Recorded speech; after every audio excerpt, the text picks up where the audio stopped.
N balimaw aw ni ɲankuma foli ani waleɲuman dɔn ɲɛsinnen bɛ aw bɛɛ lajɛlen ma fo aw sigiyɔrɔ la aw minnu bɛ ka an lajɛ nin wagati in na nin sanga in na komi an y'a fɔ aw ye cogoya min na an y'a ka jɛmukan sigi sen kan jɛmukan min b'a to aw ni anw an bɛ ɲɔgɔn kunnafoniya an ka finance personnel kan n'o ye an ka musakakow ye donc jɛmukan tɛmɛnen na an kumana inflation kan an y'a fɔ ɲɔgɔn ye inflation ye mun ye o hukumu de kɔnɔna la an y'a fɔ a ye ko mɔgɔ naani bɛ an ye exemple ta mɔgɔ naani kan misaliya ta mɔgɔ naani kan minnu b'a essayer ka gɛlɛya kunbɛn ni a mɔgɔ fɔlɔ b'a kɛ k'a ka wari bila an y'a essayer k'a caricaturer mais ale b'a ka wari bila so kɔnɔ san 10 kɔfɛ a b'a ka wari labɔ mais an y'a ye k'a fɔ ko o tɛ fura ye parce que an tɛ mun ye gɛlɛya bɛ kɛ bi i bɛ terrain san 10,000,000 mais san 10 kɔfɛ i b'a ye i ka 10,000,000 a tɛ se ka o terrain kelen sɔrɔ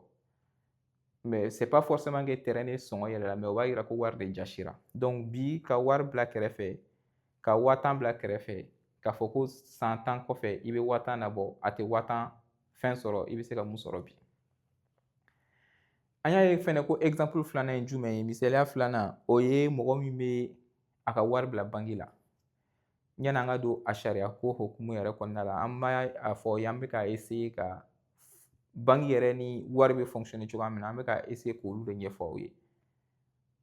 après ni minnu mago bɛ a sariya ma yɔrɔ ni fɛnw na olu bɛ se ka gɛrɛ MGT Capital la an ka laɲini ye aussi ka mɔgɔ accompagner finance islamique fɛnɛ kan donc i b'i ka wari bila banki la mais banki bɛ intérêt min d'i ma o tɛna inflation intérêt bɔ donc quel que soit dɔ bɛ fara i ka wari kan sauf que inflation kan ka kɛ i ka 10,000 san 10 kɔfɛ o kan ka kɛ 15,000 ye banki bɛ 12,000 d'i ma donc an b'a ye quand même que 3,000 o b'i jɛ donc o solution fɛnɛ ka kusa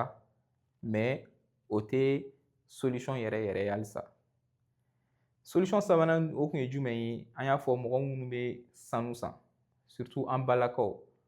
u bɛ sanu san k'a fɔ bi 10,000 bɛ n bolo 10,000 bɛ sanu kilo kelen sɔrɔ misaliya la san 10 kɔfɛ n bɛ n ka sanu kilo kelen labɔ n b'a feere 15,000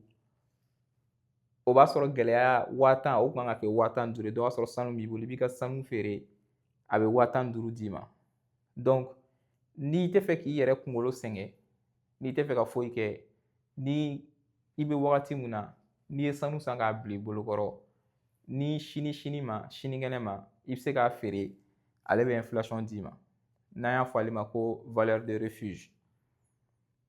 donc o ye misaliya sabanan ye mais an y'a ye k'a fɔ fɛnɛ ko tarawelelakaw ka cɛkunya kosɔn olu ko ko ayi olu t'u contenté sanu sanni kan mais u bɛ a essayer ka business dɔ kɛ n'a ye ka wari labaara walasa ni inflation ye 3% ye u b'a essayer ka 4, 5, 6, 7% ɲini walasa ka tɛmɛ inflation na en même temps u sera k'u ka wari lakanda mais u sera ka dɔ fara a kan yanni an ka don babu filanan na bi an bɛna notion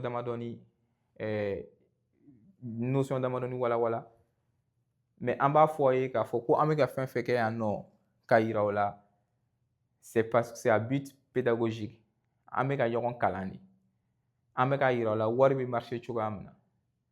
et ni i tɛ fɛ i ka wari ka jasi i bɛ se ka mun ni mun de sigi sen kan walasa i ka wari kana jasi mais an bɛ ka minnu fɔ aw ɲɛna c'est vraiment an bɛ ka ɲɔgɔn bilasira mais a sababuya tɛ k'a fɔ a ye taa sanu san ou bien a ye taa investi nin na ou bien a ye taa investi nin na an bɛ bilasirali kɛ an ye karamɔgɔw ye ka kalan lase ka ci lase walasa aw ka se ka aw hakilinataw sɔrɔ n'a y'a ye ko minnu compliquera aw bolo an bɛ to ka dumasi o dumasi sibiri o sibiri an bɛ jɛmukan kɛ ɲɔgɔn fɛ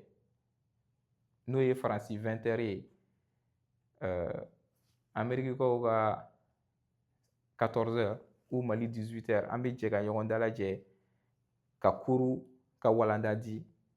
walanda min na musakako t'a la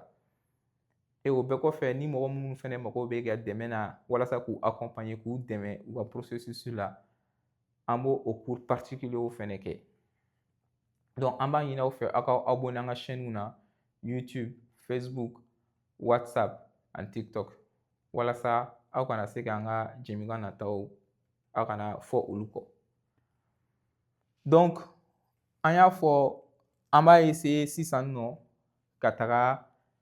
pourcentage ɲini pourcentage mun ka bon ka tɛmɛ inflation kan gɛlɛya pourcentage kan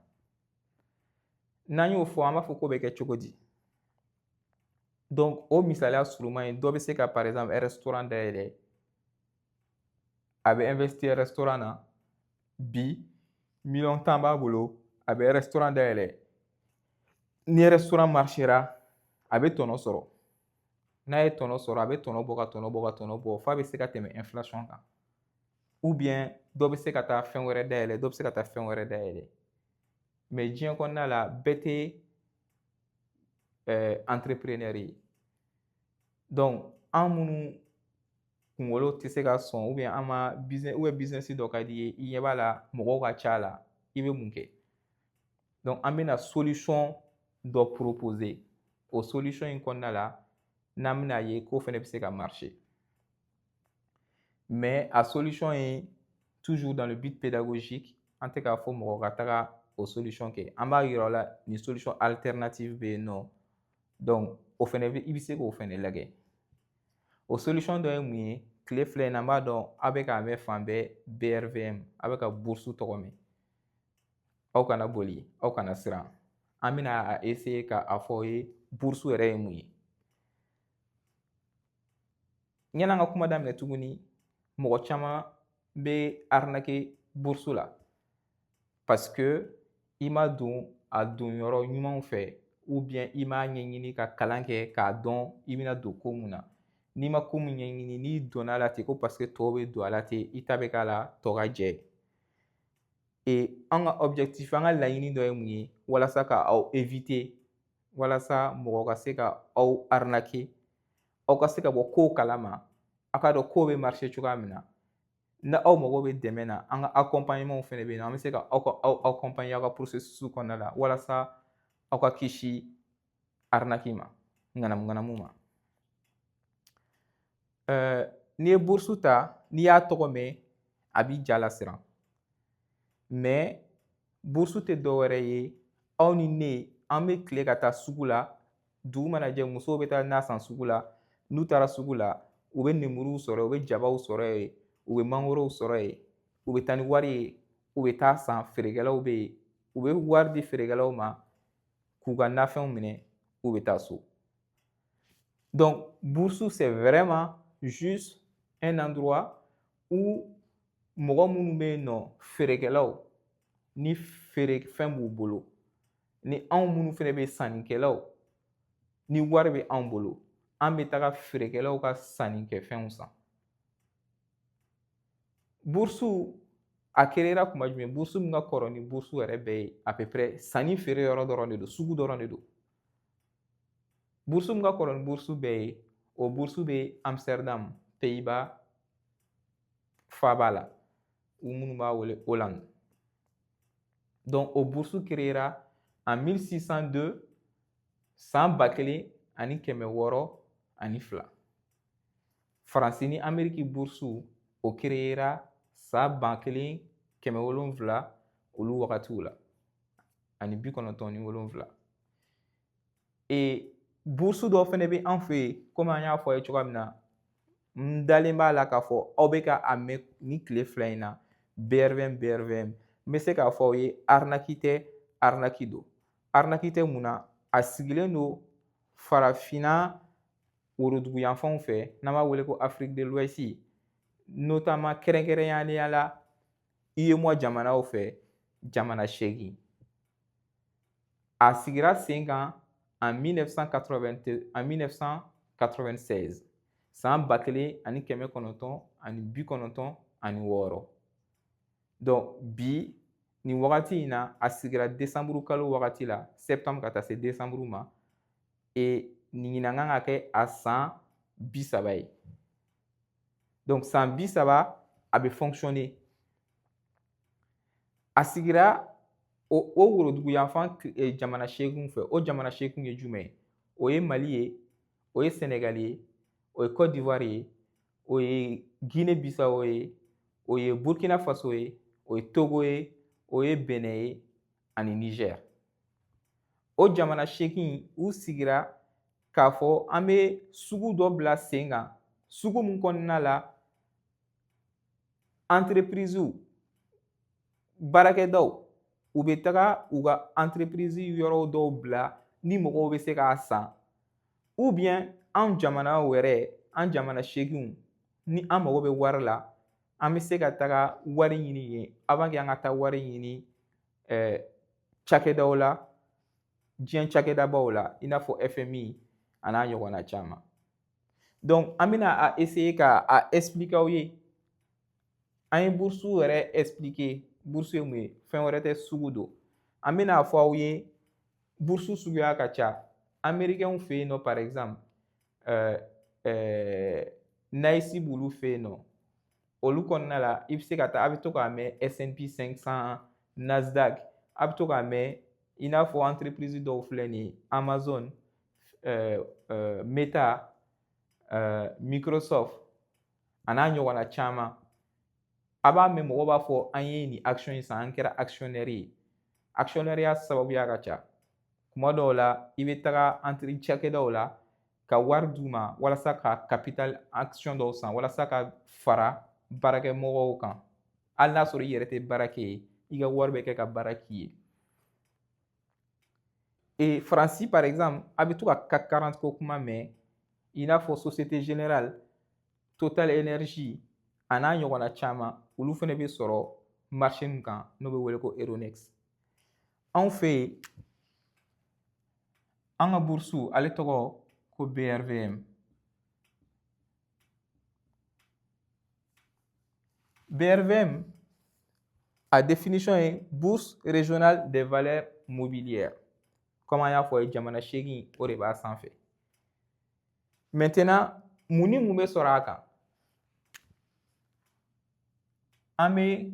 action sɔrɔ a kan ani obligation.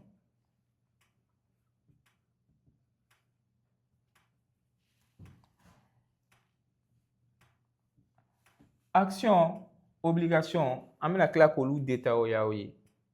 Comme an y'a fɔ ye cogoya min na sugu bourse yɛrɛ an bɛ nin wele ko bourse. Et bourse la bourse caman bɛ yen mais bi an b'an sinsin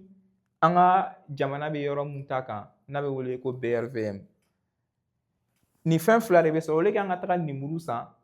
an bɛ taa sɔrɔ fɛn dɔ bɛ yen nɔ n'a bɛ wele ko action ou bien fɛn dɔ bɛ yen n'a bɛ wele ko obligation. Et walasa komi n y'a fɔ aw ye cogoya min na arnaquew ka ca walasa aw kana arnaquer i n'a fɔ ko gendarmew bɛ kɛ an bolo dugu kɔnɔna la cogoya min na ka jamana lakalan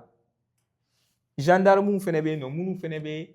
bourse lajɛ walasa mɔgɔ kana se ka bin mɔgɔ kan. Par exemple BRVM na walasa i ka se k'i ka action ou bien obligation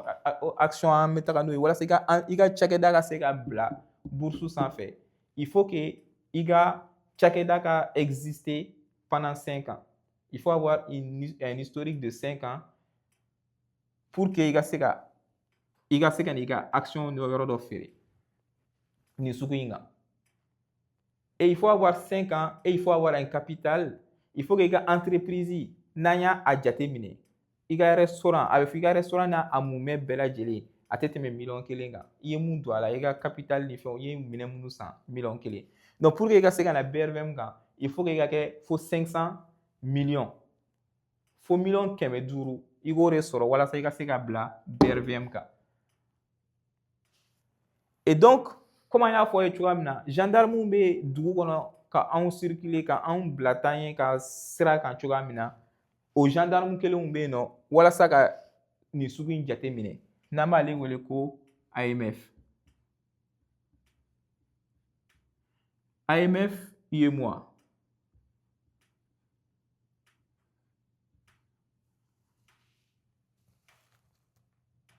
Union économique monétaire des États d'Ouest ouest africaine. Donc, AMF, c'est l'autorité des marchés financiers. Ale gendarmerie, ale b'a janto k'a lajɛ est-ce que nin sugu mun don est-ce que mɔgɔ tɛ ka bin mɔgɔ kan wa? Et ale de kɔnɔna la ale de bɛ se k'a fɔ aw ye ne tɛ se ka conseil di aw ma aw ka investi tant que ale ma ne sɛgɛsɛgɛ i ne ye mɔgɔ jɛlen ye i ne ye mɔgɔ ladiri ye a bɛ n ka casier judiciaire minɛ k'a lajɛ est-ce que nin ma deli ka kaso kɛ wa nin ye kaso kɛ wa a ye kojugu kɛ wa a ma kojugu kɛ wa a b'o bɛɛ lajɛ. A b'i ka kalan niveau lajɛ est-ce que i ka kalan niveau sera niveau la n'a sɔrɔ i bɛ se ka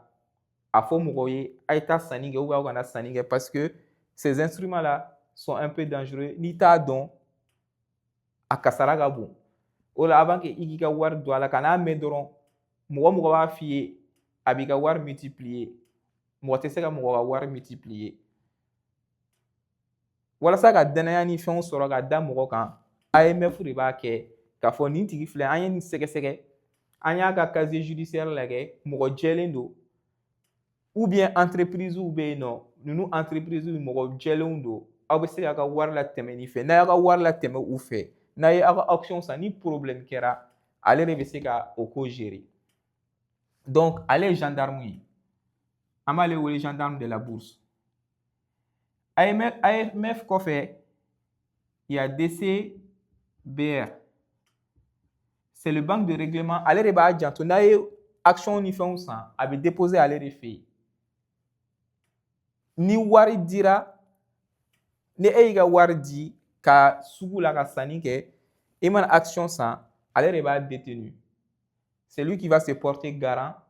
walasa n'i ye sanni kɛ i ka wari kana tiɲɛ i ka wari kana tiɲɛ cogo di mais an bɛna ye ko risque ni fɛnw b'a la maintenant walasa i ka wari kana tiɲɛ walasa k'a surveiller wari taabolo wari tɛ di e bolo ma e bolo fɛnɛ t'a di sugu la e tɛ taa sanni kɛ sugu la i n'a fɔ an bɛ taa sanni kɛ cogoya min na e tɛ taga sanni feerekɛla fɛ yen dɔrɔn ka sanni kɛ i mana sanni kɛ ale de b'a contrôler nin ye nin wari in don donc nin wari hakɛ in bɛ taa nin entreprise in na ni nin entreprise n'a bonyana a b'a wari segin a bɛ segin ale ma après a bɛ segin yɔrɔ dɔ la ka segin yɔrɔ dɔ la an bɛ n'olu bɛɛ ye donc olu de bɛ contrôle kɛ et anw ni ne n'an b'an wele ko particulier anw filɛ yan sauf que an bɛ fɛ ka taa sanni kɛ sugu la mais bɛɛ tɛ se ka sanni kɛ an tɛ se ka sanni kɛ sugu la wari bɛ k'an bolo AMF b'a fɔ n'u ye gendarme ye ale b'a fɔ ko ayi i bɛ tɛmɛ mɔgɔ dɔ de fɛ ale de bɛ mɔgɔ dɔw yira n'i ka wari tɛmɛn'olu fɛ ale b'o dɔn o liste de bɛ yen i bɛ taa AMF ka bɔlɔlɔ sanfɛ mɔgɔ o mɔgɔ autorisé don ka feere kɛ ka aw ka wari minɛ ka sanni kɛ n'a ye ka tila ka n'aw ye feere kɛ k'a ka wari minɛ ka feere kɛ n'a ye k'a ka wari lasegin aw ma ale b'olu sugandi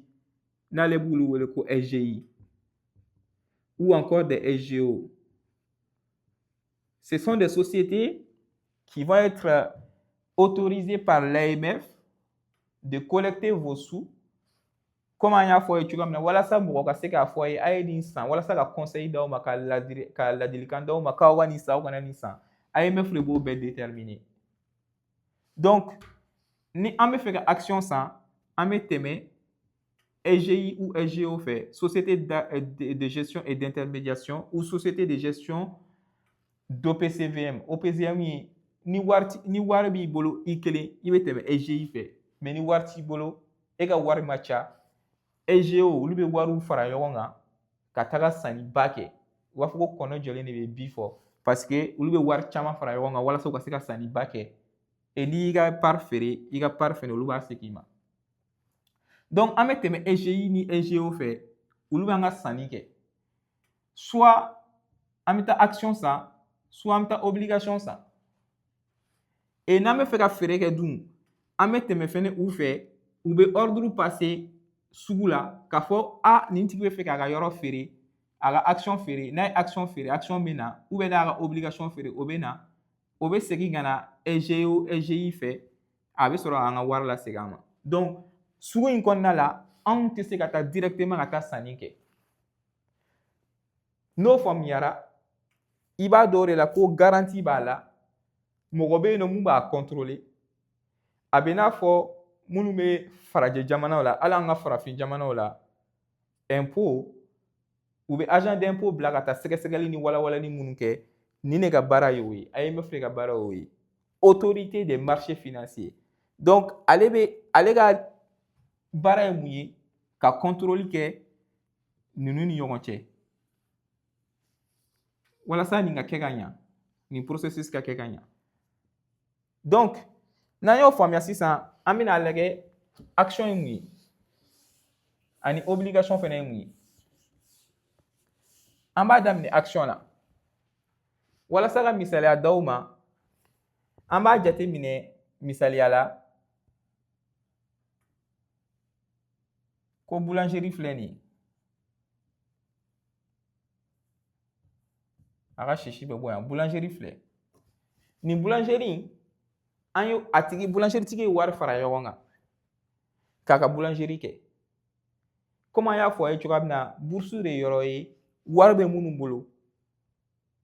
c'est le lieu de rencontre entre ceux qui ont de financement et ceux qui recherchent des financements nin boulangerie filɛ bi bi in na a bɛ ka marcher ou bien Mali la par exemple BOA Mali ale bɛ bourse ale bɛ BRVM sanfɛ a bɛ ka activité kɛ a bɛ fɛ ka bonya a bɛ fɛ ka warankata walasa a ka warankata a yɛrɛ ye wari dɔ bɔ a yɛrɛ kun an ka kɛ a capital ye 100 000 ye an b'a kɛ euro la donc o 100 000 a sera yɔrɔ la sisan a bɛ fɛ ka boulangerie wɛrɛw dayɛlɛ compétence b'a la ça c'est son capital capital de ye a ka capital n'i ye boulangerie yɛrɛ ta k'i b'a feere bi a n'a minɛn kɔnɔfɛn ni fɛnw bɛɛ lajɛlen o sɔngɔ ye nin ye et donc a bɛ fɛ ka boulangerie wɛrɛ dayɛlɛ wari dun t'a bolo a bɛ mun kɛ a b'a ka capital ta a b'a kilan kilan k'a kilan kilan a b'a kilan kilan fo kilayɔrɔ 100 o kilayɔrɔ 100 la a b'a fɔ ko kilayɔrɔ kelen o kelen o ye 1000 donc n'i ye 1000 ta ko o sigiyɔrɔma 100 o de bɛ bɛn 100,000 ma a b'a fɔ walasa ale ka boulangerie ka to ale taya la a b'a fɔ nin morceau in nin yɔrɔnin an b'a fɔ k'o ye 20% ye kɛmɛ sara o kɛmɛ sara dɔrɔmɛ 20 sara a b'o bila ka na BRVM kan a b'o mun bila ka na o de bɛ wele ko action et donc a tɔ 80 sarada a yɛrɛ b'o garder walasa n'ale ye 20 feere 80 o bɛ to ale yɛrɛ taya la il reste l'actionnaire principal donc n'a ye o action in bila ka na ne ni aw an b'a ye boulangerie dun bɛ marché a bɛ gitɔrɔnda mun na a bɛ feere kɛ a bɛ jago kɛ a ka jago bɛ walawalalen don a bolo seulement a mago bɛ wari la walasa a ka se k'o wari in sɔrɔ o 20% ye donc o ye 20 par ye i b'o multiplier 1000 na walasa ka o action hakɛ a b'o de bila ka na BRV a b'o bila ka na sugu la aw ni ne anw filɛ yan particulier mais n'aw hakili b'a la an y'a ye ko a ka jago taabolo ka ɲi an bɛ fɛ k'a ka boulangerie fan dɔ san mais an tɛ se k'a kɛ an tɛ se ka na direct la sugu la k'a fɔ k'an b'o san an bɛ mun kɛ aw kana ɲina an ko AMF mun ye gendarme ye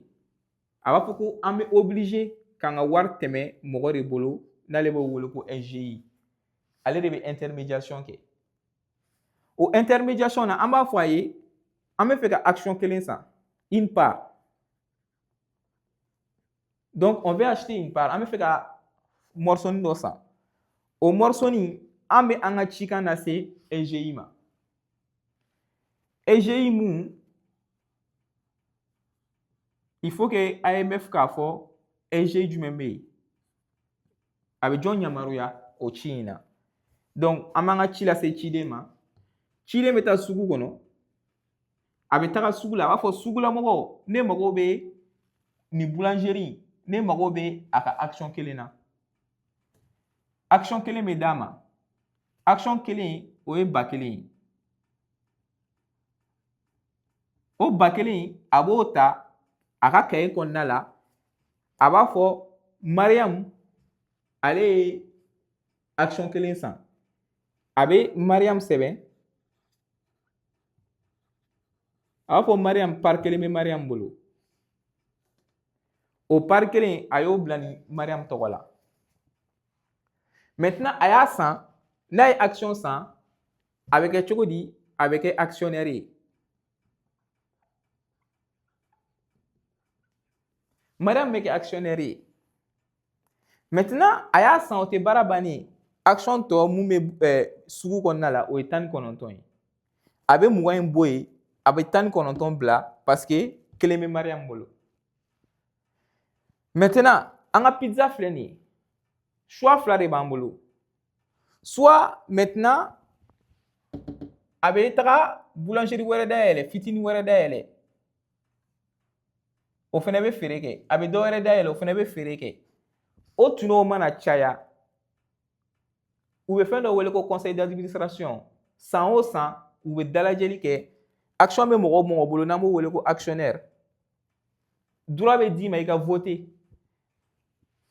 Mais u b'a kɛ de telle sorte que action majoritaire b'olu bolo. Donc n'olu ka vote mana kɛ e mana voter cogo o cogo normalement droit majoritaire b'u bolo. Mais u yɛrɛ ni dama mɔgɔ ni ɲɔgɔn cɛ i bɛ taa sɔrɔ mɔgɔ min ye boulangerie kɛ mɔgɔ 5. O mɔgɔ 5 la i bɛ taa sɔrɔ mɔgɔ 4 b'a fɔ an bɛ jɛ an ye tɔnɔ bɔ an ye boulangerie wɛrɛw dayɛlɛ. Donc an bɛ fɛn dɔ di n'an b'o wele ko dividende. O dividende ye mun ye? I ka wari di investisseurs n'ont pas wari di en particulier, soit particuliers, soit les institutionnels. Il y a beaucoup d'acteurs qui peuvent interagir sur le marché, mais enfin, en bérébé teme EGI fait voilà ça teme katasugula kanga sanige. Donc ni tuno chara ou bi se ka décider ka bea kan ka fo an be tuno doni an ga dépense ko fɛ an ga charge ko fɛ barakɛlaw saraliw ko fɛ courant saraliw ko fɛ an bɛ se k'a décider ka tɔnɔ dɔ tila. U bɛ se k'a fɔ par exemple u bɛ 2% ou 5%, peu importe, 2% c'est vraiment un exemple. O ye misaliya de ye. U b'a fɔ k'u b'o tila. N'u y'o tila sisan, komi action kelen bɛ Mariam bolo, 2% de 1000, ça fait 20. O dividende an kana ɲina fɛnɛ mɔgɔ dɔ bɛ yen nɔ an y'ale wele ko DCBR. Ni wari bɛɛ bɛ tɛmɛ ale de fɛ. Donc u bɛ o dividende bila ka taga yan nɔ. O dividende nin u b'a fɔ ko action kelen bɛ Mariam bolo mais u tɛ Mariam dɔn dɛ. U ye mɔgɔ min dɔn o de ye nin place kun ye parce que ale contrôler bɛ AMF fɛ gendarme fɛ. Gendarme b'a fɔ ne ye mɔgɔ dɔ yamaruya ka sanni kɛ. Donc sannikɛla ye jɔn ye? Sannikɛla ye EGI ye. EGI b'a f'i ye aw ye dɔrɔmɛ 20 in bila ka na. O dɔrɔmɛ 20 in na de dividende la. Mɔgɔ min ye sanni kɛ ne bolo, mɔgɔ min tɛmɛna ne fɛ, ale tɔgɔ Mariam. Donc n bɛ dɔrɔmɛ 20 in da ale ma. Et donc o dɔrɔmɛ 20 bɛna di anw ma, Mariam ma. Ou bien tɔnɔ ma bɔ. Ou bien même tɔnɔ yɛrɛ bɔra, u b'a fɔ ayi an tɛ fɛ ka tɔnɔ tila, mais an b'a essayer ka investissement kɛ ka taa yɔrɔ wɛrɛw dayɛlɛ. Donc ils peuvent décider de ne pas donner des dividendes. O y'a la risque maro in ye o ye. Halisa an bɛ continuer vision kelen na. Mais an b'a décider peut-être comme u ye dɔ wɛrɛw dayɛlɛ, donc entreprise bonyana. Pizza kelen a kɛra pizza belebeleba ye. Donc toujours 20%. An b'a a bisigiya ko 100 000 a yɛlɛmana ka kɛ 200 000 ye. Vu que entreprise bonyana, a kɛra 200 000 ye, il a toujours 100 parts. Il garde toujours 80%. Alisa 80% b'u bolo, 20% u kun ye mun bila ka taga sugu kɔnɔ. Au 20%, sauf que chaque part maintenant, vu qu'on a 200 000, chaque part vaut 2 000 euros. A sigiyɔrɔ 100 de kun bɛ yen. Donc sigiyɔrɔ kelen o kelen fɔlɔ la o kun ye 1000 ye, sisan a kɛra 2000 ye. An dun filɛ nin ye, an y'a san 1000. Donc c'est soit an b'a décider k'a to an bolo halisa walasa halisa entreprise ka bonya, ou bien an b'a fɔ ayi, komi an ka action yɛlɛla fo 2000, an b'an ka 2000 ta k'a fɔ an b'a a lase SGI ma. SGI an ka action min b'i bolo dɛ, a feere, a b'a feere 2000, a b'o di anw ma. Mais an kana ɲina an ye sanni kɛ joli? An ye sanni kɛ 1000. Ce qui nous fait 1000 tɔnɔ. An b'o de wele ko plus-value. Donc dans ce cas, on va se dire qu'on a réalisé des plus-values. O ye an bɛ ka vision min ye, o ye a la ɲuman ye. Nin y'a la nɔgɔman ye. Et an bɛɛ bɛ fɛ a ka kɛ tantɔ. An b'a fɔ an bɛ fɛ ka tɛmɛ gɛlɛya kan ka tɛmɛ inflation kan. C'est que on est dans ce cas de figure. Mais cogoya wɛrɛ bɛ yen dɛ, n'i ko k'i bɛ fɛ ka tɔnɔ bɔ, i tɛ se ka tɔnɔ bɔ n'i ma risque ta. N t'a dɔn n bɛ risque fɔ ye bamanankan na cogoya min na. Kasara tɛ. Risque. Donc risque bɛ kɛ mun ye? Au lieu que pizza in ka bonya, pizza dɔgɔyara. Ça ne va pas. Jamana kɔnɔ sanni tɛ ka kɛ. An ka boulangerie bɛ ka bin. Nin ye faillite kɛ. An y'o datugu. An ye dɔ wɛrɛ kun dayɛlɛ. O fana ye faillite kɛ. An y'o datugu. Ni yɛrɛ an commencera k'an ka minɛn dɔw feere. An commencera ka minɛnw feere. An ka pizza dɔgɔyara. A bɔra 100 000 la ka n'a yɛrɛ sɔrɔ 1000 la. Et toujours, c'est les mêmes 100 parts. Sauf que 20% bɛ yen. O 20% na, sara kelen o sara kelen, au lieu que a kun bɛ 1000 na, sara kelen o sara kelen, o kɛra dɔrɔmɛ 10. Wa an ka fɔ k'a kɛra 10 000 ye. Da wulila sunɔgɔla ma ye dɛ. O gɛlɛyara dɛ. O gɛlɛyara. Donc o dɔrɔmɛ 10 sisan. O dɔrɔmɛ 10 sisan nɔ, mun de bɛna kɛ? An kun ye kelen san dɔrɔmɛ 10. An ka sisan nɔ a sɔngɔ bɛ 10. Alors que an y'a san 1000. Joli de bɛ k'an bolo? 990 ani 990. O de bɛ k'an ka perte ye. An y'o de perdu. O de tiɲɛna an bolo. Donc o de b'a yira ko risque bɛ yen nɔ. I mana san, c'est soit a bɛ yɛlɛ ni entreprise yiriwara. N'a yiriwara tellement que a bɛ yiriwa, a bɛ yɛlɛ, i ka wari fɛnɛ bɛ yɛlɛ. Kuma dɔw yɛrɛ la, a bɛ dividende d'i ma, a bɛ tɔnɔ dɔw tila aw ni ɲɔgɔn cɛ. Et en plus de ça, i bɛ se k'i ka part fɛnɛ feere, i bɛ plus-value kɛ. Mais n'a ma yɛlɛ dun, i bɛ moins-value kɛ. Wari foyi tɛ sɔrɔ gansan. Donc i bɛ risque de ta. Donc nin de bɛ wele ko action. An bɛ a bisigiya ko a ye faamuyali kɛ o la. Donc ale ye action ye. An ka BRVM na toujours cas wɛrɛ bɛ yen. Action bɛ yen nɔ, an y'a fɔ a ye kuma daminɛ la ko obligation fɛnɛ bɛ yen. Obligation ye mun ye? Obligation de ye juru ye. Aw kana ɲinɛ, an y'a fɔ ko jamana 8 bɛ yen. O jamana 8 ye jɔn ye? Mali, Burkina, Niger, Côte d'Ivoire, Sénégal, Guinée-Bissau, Togo ani Bénin. 1, 2, 3, 4, 5, 6, 7, 8. Donc, o jamana seegin na u b'a fɔ an bɛ misaliya ta Mali la u b'a fɔ par exemple an bɛ fɛ ka dɔgɔtɔrɔsow jɔ ou bien an bɛ fɛ ka pont dilan ou bien an bɛ fɛ ka siraw bɔ ou bien an bɛ fɛ ka kalanyɔrɔsow dayɛlɛ a dun b'a dɔn jamana tɛ wari dilan jamana ka wari bɛ sɔrɔ cogo di impôt minnu bɛ sigi aw ni anw da la n'an bɛ o impôt sara o de bɛ kɛ ka jamana la fonctionner jamana ka ɲinini ye mun ye jamana b'a essayer de ka wari minɛ impôt ni fɛnw na mais ka kɛnɛyaw la sabati ka sécuritéw la sabati walasa an ni ne an ka se ka circuler ka sɔrɔ mɔgɔ ma s'an ma ka sɔrɔ sécurité bɛ yen kɛnɛya bɛ yen siraw bɛ yen ni siraw bɛ yen usines bɛ yen ni usines bɛ yen an bɛ consommer n'an consommer na o wari fɛnɛ bɛ don état kun état bɛ tila ka continuer ka yɔrɔ wɛrɛw dilan et donc pour faire ça u bɛ fɛn dɔ kɛ n'o de bɛ wele ko obligation bi bi in na aw ni ne an bɛɛ bɛ se ka juru don an ka jamanaw la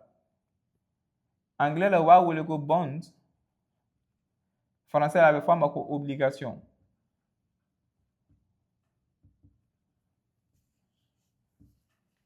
an ka jamana ninnu u bɛ se k'a fɔ aw bɛ juru don an na par exemple Mali bɔra sisan ka juru ta BRVM sanfɛ miliyari 1000 miliyari 100 100 miliyari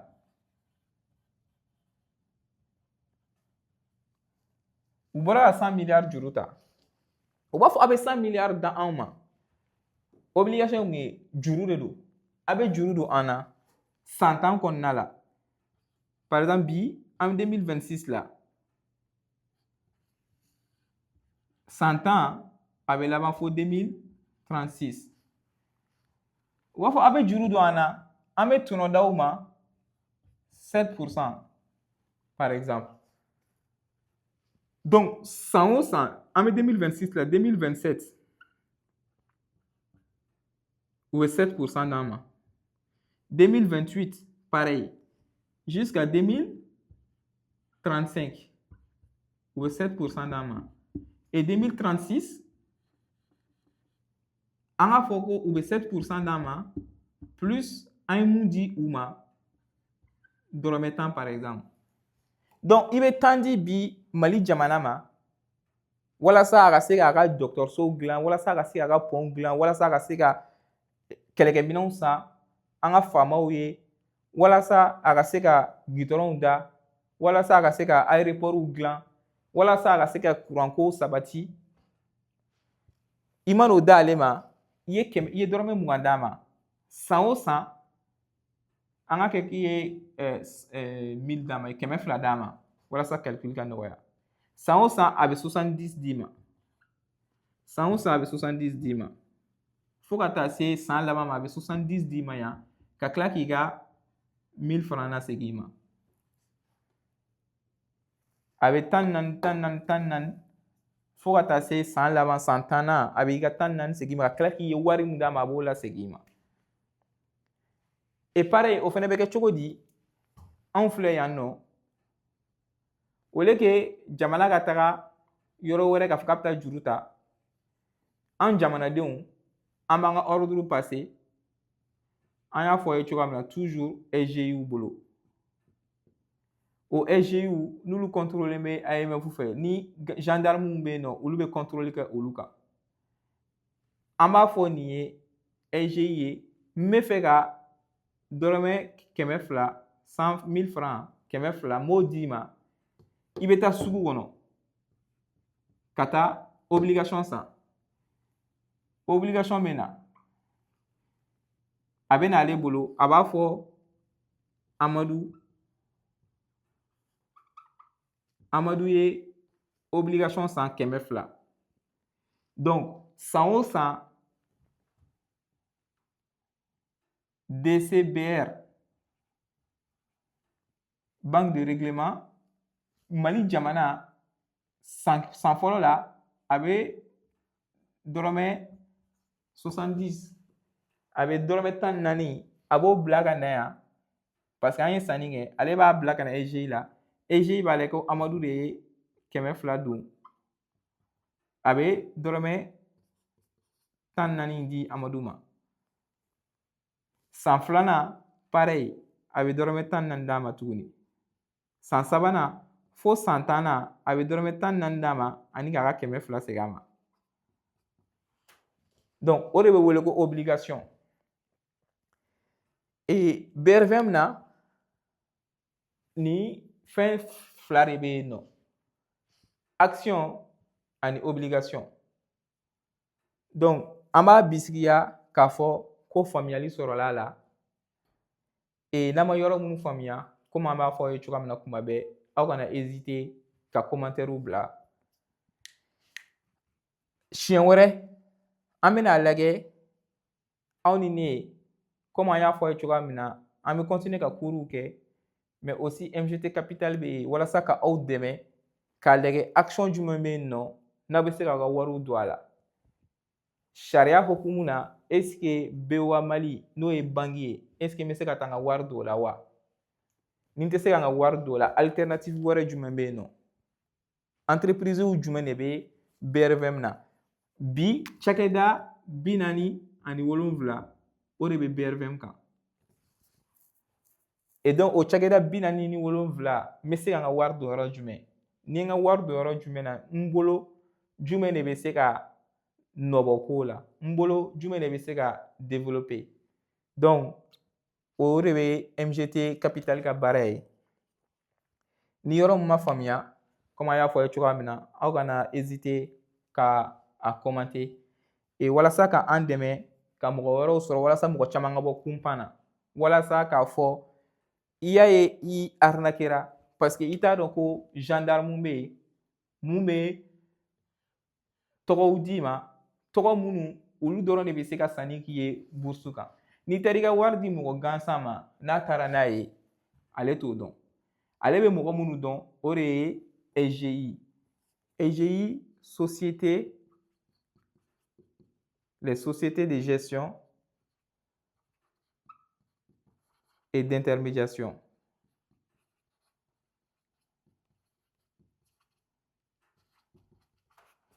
Donc ni gendarme y'a f'i ye mɔgɔ minnu bɛ yen nɔ i ka wari bɛ se ka tɛmɛ olu bolo ni e t'olu dɔn e taara i ka wari di mɔgɔ dɔ ma k'a ka sanni k'i ye n'a tunun'i ka wari ye kunnafonibaliya dɔ dɛ donc an ka laɲini dɔ ye walasa ka aw la kunnafoniya k'a fɔ bourse bɛ yen wa kɛcogoya de b'a la tɛmɛsiraw de b'a la i bɛ tɛmɛ o EGI minnu fɛ vu que olu bɛ service de k'i ye olu de bɛ taa sanni k'i ye u fana bɛ pourcentage dɔ ta i ka wari la u b'a fɔ i bɛ ne sara 200 400 500 walasa ne ka se ka taa sanni kɛ sugu la ale kɛtɔ ka sanni kɛ ale bɛ place boursière fana an ka bourse BRVM ale bɛ dɔɔnin d'o ma walasa ka taga action ou bien obligation ta i tɔgɔ la k'a bila e tɔgɔ la ni i mago bɔra la tuma min na obligation o ka nɔgɔn ni o kan ka kɛ san 10 i b'i ka san 10 kɔnɔ ou bien n'a ka di ye k'a feere wagati o wagati i bɛ se k'a feere action ale ye badabada ye tant que i dalen b'a la k'a fɔ ko nin entreprise k'a bɛ yiriwa nin cakɛda in bɛ yiriwa i bɛ to ale kɔnɔ n'a ka di ye kuma o kuma fana k'a feere i b'a feere an ka jɛmukan nataw la an b'a fɔ aw ye avant que aw ka taa investi kɛcogoya wɛrɛw fana bɛ yen il faut que i k'i ka wari lakana fɔlɔ il faut que dépense ni fɛn minnu bɛ yen i k'o maîtriser il faut que i ka budget bɔ il faut que i ka wari bila kɛrɛfɛ i mago bɛ se wari min ma avant que i ka taa fɔ k'i bɛ t'i ka wari bila k'a labaara dɔ bila i kɛrɛfɛ fɔlɔ i ni i mago urgent nana ni ci telimanw nana i ka se k'o kɛ n'o ye o ka fusa i ka fɔ k'i b'i ka wari bila bourse la et après kuma o kuma i bɛ taa feere k'a sɔrɔ action binnen don donc on estime vraiment que c'était clair et an b'aw fo k'aw waleɲuman dɔn aw ka écoute la kuran fagara an b'aw fo k'aw waleɲuman dɔn aw ka lajɛli la an b'a ɲini aw fɛ a ka a warankata a k'a partager ka taa se mɔgɔ minnu mago fɛnɛ bɛ halisa ka information sɔrɔ nin kan et comme an y'a fɔ a ye cogoya min na i y'a ye i bɛ arnaquer c'est parce que information t'i bolo ni information b'i bolo ko nin liste de bɛ yen nin de bɛ se ka sanni k'i ye a ka ca ala fɛ i ka wari tɛ fili en dehors de ça i bɛ risque de ta et an ɲinɛna k'a fɔ obligation n'i y'a san jamana fɛ risque min b'a la jamana ka faillite kɛ et jamana ka faillite kɛ a ka gɛlɛn sinon a b'i ka wari sara o action dun garantie t'a la k'a fɔ k'i ka wari bɛ sara soit action bɛ développer cakɛda bɛ yiriwa i bɛ wari sɔrɔ ou cakɛda tɛ yiriwa i ka wari bɛ jasi donc on se dit à la prochaine partagez abonnez-vous à nos chaînes et on se dit à très bientôt aw ni baraji aw ni ce aw ka kulumajɔ la